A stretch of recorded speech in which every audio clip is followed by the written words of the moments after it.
continuamos con nuestro Chester de referentes, una iniciativa de Digitalentu para crear espacios con el objetivo de conocer la visión de personas referentes de la industria que nos permitan entender su forma de ver cómo la combinación de la innovación, la digitalización y la sostenibilidad está permitiendo impulsar el crecimiento de las empresas industriales. Hoy tenemos el honor de estar aquí acompañados de una invitada muy especial, Arrate Olaiz, ingeniera industrial por la Universidad de Navarra y directora de innovación de Ibarmia. Bienvenida, Arrate, muchísimas gracias por aceptar nuestra invitación. Gracias, el placer es mío. Si te parece bien, para arrancar, me gustaría que nos explicaras, por favor, cuál es el objeto de vuestra actividad y dentro de esta actividad, ¿cuál es la visión de Ibarmia respecto a la innovación? Bueno, por situarnos un poco, Ibarmia es una pyme familiar de unas 150 personas que se dedica al sector de la máquina herramienta, un sector tradicional arraigado en el territorio, ¿vale? Y nosotros diseñamos, fabricamos y vendemos centros de mecanizado de alta tecnología a todo el mundo. Prácticamente exportamos un 90%. Con ese tipo de actividad y con una tradición de 70 y pico años, 72 creo, diría que son ahora, con ese fondo de pantalla que tenemos, entendemos la innovación como una herramienta estratégica. Yo diría que la innovación es una herramienta, es una actividad o una manera de hacer que tenemos en nuestro ADN, que es la que nos ha traído hasta aquí, la que ha permitido esos 70 y pico años de historia y la que está metida dentro de nuestra estrategia como herramienta para llegar al objetivo que nos marcamos en cada caso. Pues muy bien, porque no es tan habitual que las pymes tengan integrada la innovación como parte de su columna vertebral, ¿no? Como lo tenéis vosotros. Diría que es una característica del sector de la máquina herramienta. Somos un sector pequeño que compite globalmente desde hace muchos años y la manera que hemos tenido de llegar ahí ha sido la innovación. Por eso lo entendemos de una manera tan natural. Pero es cierto que nos sorprendemos viendo que en otros sectores industriales quizás no es tan habitual, pero para nosotros está metido en el día a día. Pues eso es una ventaja competitiva del sector. Y si consideramos los otros dos ingredientes, ¿no? La digitalización y la sostenibilidad, ¿cómo integráis estos dos pilares dentro de vuestra estrategia de desarrollo de nuevos productos y servicios?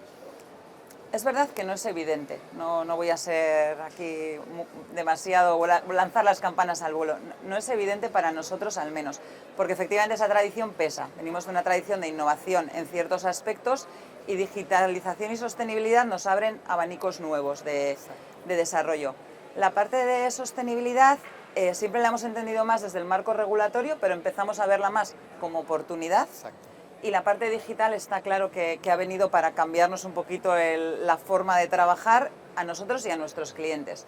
Y al final la manera de integrarlas, después de haber cometido ciertos errores por el camino y de unos cuantos traspieses, es escuchar al cliente. Es decir, qué aspectos de digitalización o de sostenibilidad puedo incorporar yo a productos o servicios, que es otra línea que no trabajamos tan habitualmente, de manera que mi cliente saque un beneficio. Es la manera que tengo de demostrarle que eso le aporta un valor, porque si no vamos a integrar digitalización y sostenibilidad por moda, porque alguien recibe una ayuda para ello, pero si no impactamos directamente en la cuenta de resultados del cliente, en los números que somos capaces de explicarle, no hay manera. Y esa es la perspectiva desde la que los estamos integrando. Exacto, no hay caso de negocio, correcto. Pues efectivamente, y lo apoyamos al 100%, siendo una empresa, ¿no? que buscamos justamente acelerar ese proceso. Y Arrate, ¿nos podrías compartir un ejemplo de algún proyecto en el que hayáis podido combinar con éxito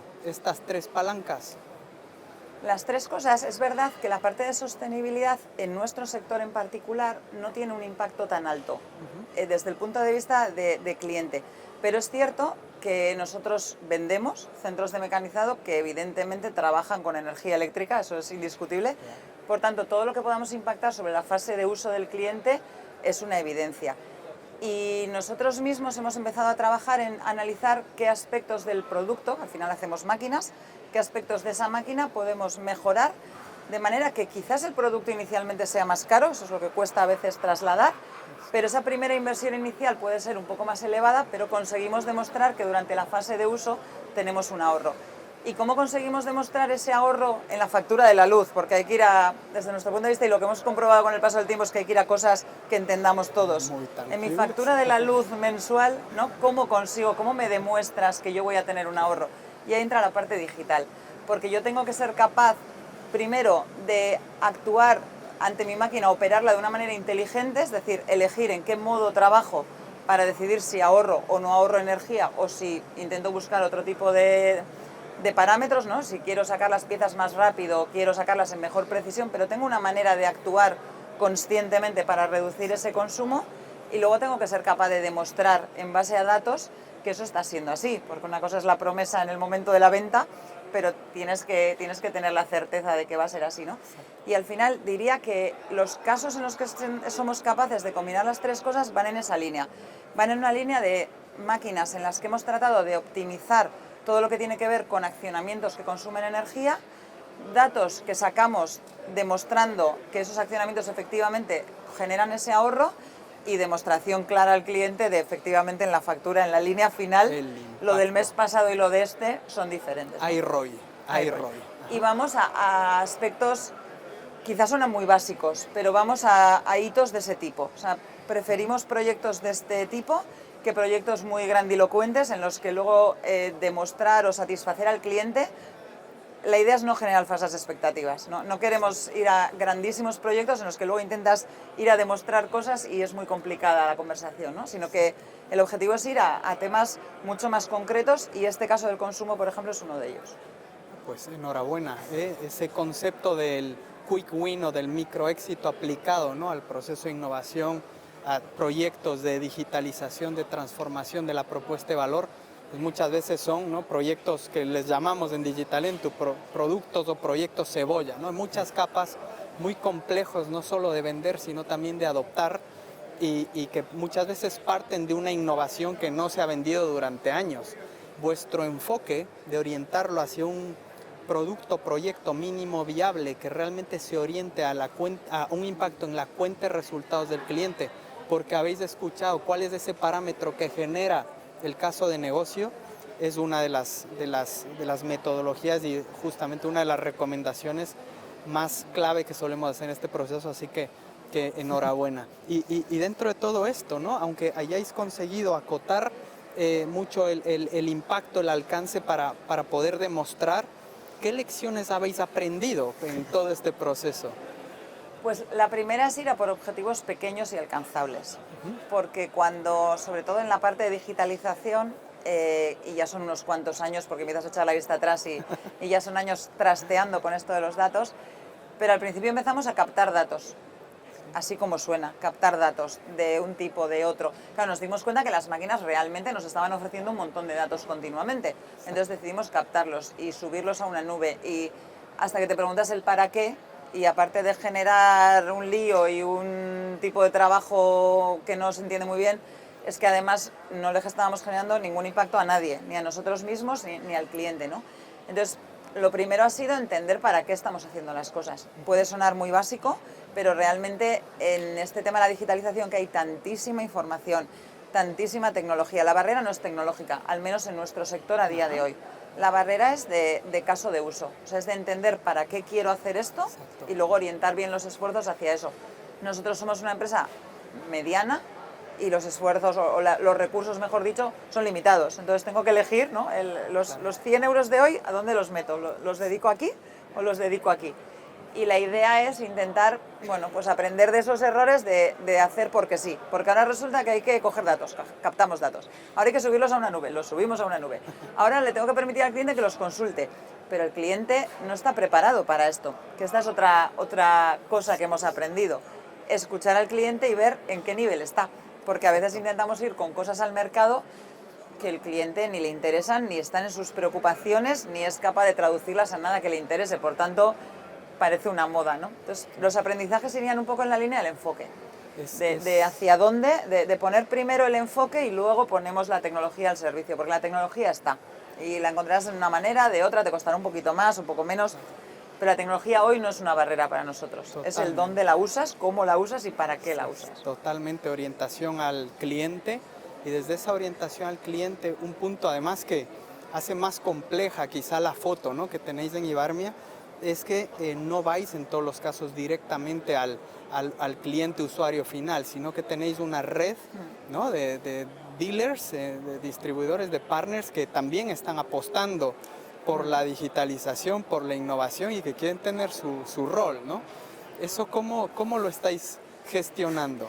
Aquí nos pasa que es lo que está pasando, creo que en muchos sectores con la digitalización, que esto impacta en la forma de hacer el negocio, ¿no? No solo en lo que yo le ofrezco al cliente, sino en cómo se lo ofrezco al cliente y cuál es mi rol, cuál es el rol del distribuidor en este caso, y a veces incluso cuál es el rol del propio cliente, porque incluso su forma de comprar quizás es diferente. Nosotros estamos acostumbrados a vender hardware y nuestro distribuidor está acostumbrado a vender hardware y a dar servicio a hardware de una manera física. Entonces, bueno, pues ahí está el gran reto. Por eso digo que la barrera no es tecnológica. Nosotros en lo que estamos trabajando ahora es en ver cómo plantear una manera diferente de hacer negocio con nuestros distribuidores, porque ellos también tienen que ganar, evidentemente. Exacto. Si no, esta ecuación no funciona. Red. Pero cómo restablecer ese equilibrio entre distribuidor, OEM en este caso que somos nosotros, y cliente, para que la ecuación vuelva a funcionar con esta nueva capa de digitalización que le estamos metiendo. Totalmente, recuerdo el reto de Ibarmia Service. Sí, sí. Pues sí, muy interesante. Y finalmente, y si miramos a futuro, ¿no?, porque efectivamente que el mercado acompaña, habéis hecho ciertas pruebas, ciertos desarrollos que quizá hoy quizá no es el momento, quizá ese business case no se ve tan claro en el mercado, ¿no? Pero si miramos a futuro, ¿podrías compartirnos cuáles serían vuestras próximas grandes apuestas, que de alguna manera os sigan posicionando como un líder en el mercado, sabiendo que esto solo va más, se hiperconecta, cada vez más datos, intensamente digital, y además el tema de la sostenibilidad, ¿no?, que va a ir teniendo cada vez más peso? ¿Qué es lo que vais a hacer para asegurar, mantener o reforzar esa ventaja competitiva? Nosotros vemos ahí la palabra servicio como la gran apuesta, porque estamos acostumbrados a vender máquina, a vender hierro que se toca, y ese modelo lo entendemos bien, nuestro propio equipo lo entiende bien, sabemos cómo desarrollarlo, sabemos cómo venderlo, pero realmente donde están las oportunidades van mucho más de la mano del servicio, de servicios que podamos dar de todo tipo, porque en sostenibilidad también estamos hablando un poco de lo mismo. Entonces, esa parte está muy manida la palabra servitización, que la hemos usado tanto sin llegar a desarrollarla realmente y traducirla a nuestros modelos de negocio, pero yo creo que el futuro de Ibarmia va a pasar mucho por vender más software que hardware y más servicios que la propia máquina solo. También la máquina, por supuesto, vamos a seguir haciendo máquinas, que es el corazón ¿no?, porque los servicios irán en base a esa máquina. Pero yo creo que el reto va por ahí, y ese reto exige una reconfiguración de equipos internos, de qué personas necesitamos, qué cualificación tienen que tener esas personas, porque lo hablábamos, vale, cogemos datos y luego decíamos, muy bien, ¿y quién en Ibarmia sabe analizar estos datos y convertirlos en un servicio al cliente? ¿Y qué servicio? ¿Y cómo lo cobro? ¿Y qué papel juega el distribuidor? Hay muchas incógnitas ahí. Entonces, vemos una orientación hacia servicio que va a implicar un cambio probablemente interno en perfiles, en personas, incorporación de nuevas gentes que hoy en día igual no sabemos poner el nombre en el currículum de lo que buscamos, ¿no? ¿Qué oferta? Pues no lo sé, pero va a haber gente nueva que va a tener que aparecer por aquí. El modelo de negocio yo creo que va a cambiar, y la tecnología en este estadio no me preocupa. O sea, yo creo que vendrá dada. O sea, según cómo lo orientemos, pues tendremos que capacitarnos, tendremos que apostar, tendremos que integrarla, pero el reto lo veo ahí, lo veo en la parte de service.